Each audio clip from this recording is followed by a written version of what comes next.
Martın 13-nə gözlənilən hava proqnozunu təqdim edirik. Beləliklə, Milli Hidrometeorologiya Xidmətinə kanalımıza verilən məlumata görə sabah Bakıda və Abşeron yarımadasında havanın dəyişkən buludlu olacağı, arabir tutulacağı, yağmursuz keçəcəyi, gecə və səhər bəzi yerlərdə arabir duman olacağı gözlənilir.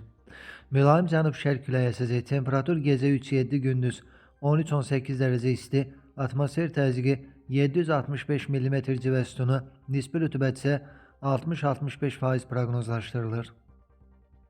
Naxçıvan bölgəsində, eləcə də Azərbaycanın əksər rayonlarında martın 13-də yağıntı ehtimalı yoxdur. Bəzi yerlərdə duman olacaq, mülayim şərq küləyi əsəcək. Temperatur gecə 4-9, gündüz 20-25 dərəcə isti, dağlarda gecə 2-7 dərəcə isti, gündüz 12-17 dərəcə isti olacaq. İstənilən hər bir hava şəraitində sizlərə xoş əhval-ruhiyyə arzu edirik.